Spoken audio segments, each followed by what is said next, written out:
Just a few short hours from now, we'll have race cars on track here at Eagle River Speedway. But right now, track preparations are underway for the 2020 season opener.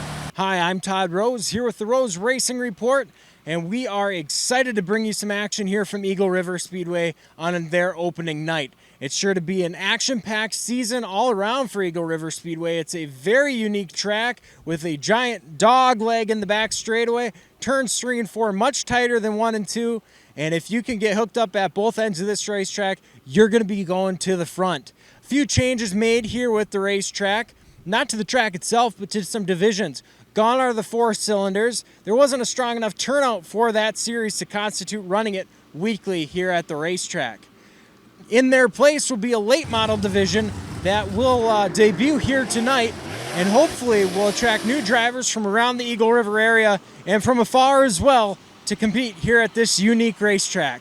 We'll have the highlights from Eagle River Speedway's opening night just ahead. Despite a clear forecast, a pop-up shower did put down some unwanted water on the racetrack. But before long, the sun shined again and hot laps and heat races proceeded with no major incidents. The first division on track were the junior microsprints. Mason Zadroic in the 11 and defending track champion Blake Hartman in the 13 led the field to green. Zadroic hopped into the lead while Aiden Schmidt grabbed second. Soon, however, Schmidt would slide exiting turn 4, allowing Hartman to move up into the second position and challenge Zadroic for the lead. Hartman would look to the inside of Zadroic, then he would look to the outside of Zadroic, and soon the leaders came into lap traffic. While making his way around Caden Bubba Halsey, Hartman would make contact with Bubba, sending him into Katherine Towne. Both drivers would continue, and we'll hear more from Katherine at the end of this video. On the restart, Zadroic went right back to the lead where he would finish just a few laps later. Blake Hartman would cross the line in second place with Caden Bethel in third. As the junior microsprint drivers pulled into victory lane, a brief intermission was held before the 600 microsprints were led around the track by the night's special pace car. Cole Stella took the lead with Maya Towne second and Tommy Joe Springer flying on the outside. Next time by, Springer was into second and into the lead. The drivers would fall into a clean order, running flag to flag with no cautions. Tommy Joe Springer would bring home her maiden victory on the season, with Stella, Towne, and Andy Fink rounding out the field. Rolling out onto the track next was the stock feature led by defending track champion Hot Rod Rod Snellenberger. Snellenberger led the roaring pack of stocks through the first several laps, but the field would soon be slowed for Ryan Valeria spinning in turn 4. When racing resumed, Snellenberger was back to the point, while David Blackberg made his way under Ryan Glenben for second. The race saw quite a bit of clean side-by-side action, with Hot Rod leading the pack to the checkered flag. Parker Anderson would get the better of David Blackberg for the second place race. Hot Rod would celebrate in victory lane, a place he is all too familiar with. The B-Mods took the green flag next, but it wouldn't take long before trouble would strike for 2 tough competitors. 2019 track champion and heat winner Jake Stye had it coming together in turn 1, sending both cars spinning. The contact would end Stye's night.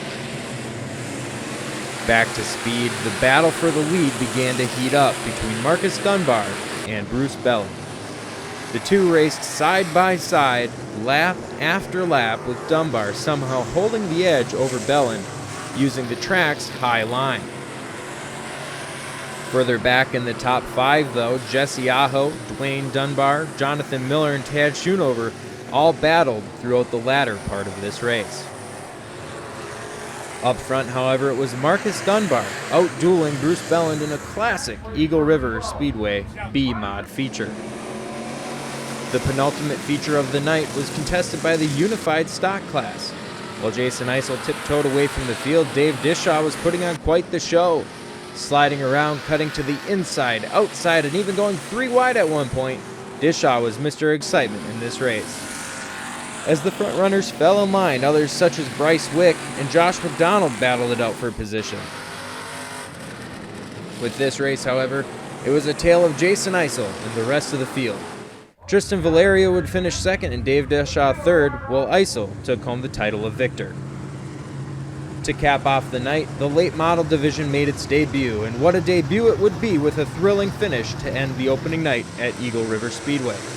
Jason Zdroik took the early lead, but a spinning Russ Kruger slowed the action briefly in the race's only caution. Upon resumption of the race, Zdroik and Dustin White began a scrap for the lead and race win. One moment, Zdroik would have the advantage.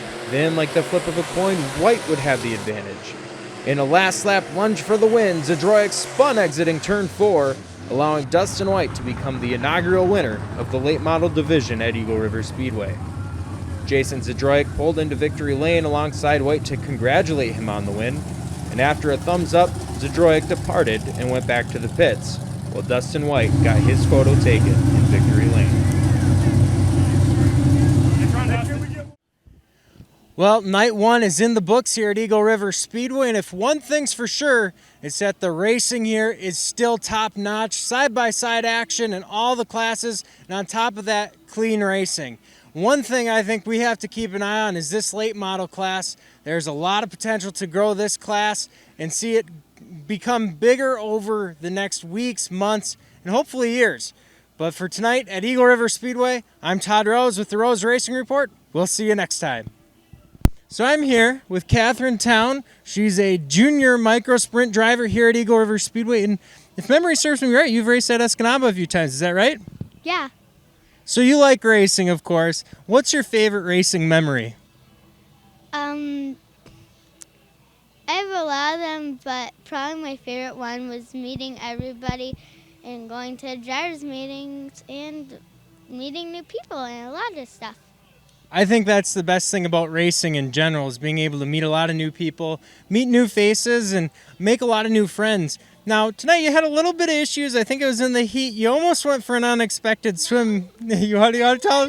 The feature. It was a feature, and me and Bubba almost took an unexpected swim. And if that happened, me and him would have some troubles. I think you would have needed a snorkel and some goggles if that was the case. Now, you race here at Eagle River. We mentioned Escanaba. Are there any other tracks that you race at? Beaver Dam and and Tomahawk. I've been meaning to get to both those tracks for a long time. Well, it was great talking with you, Katherine, and we'll see you probably in the next couple weeks. Okay. Sounds good.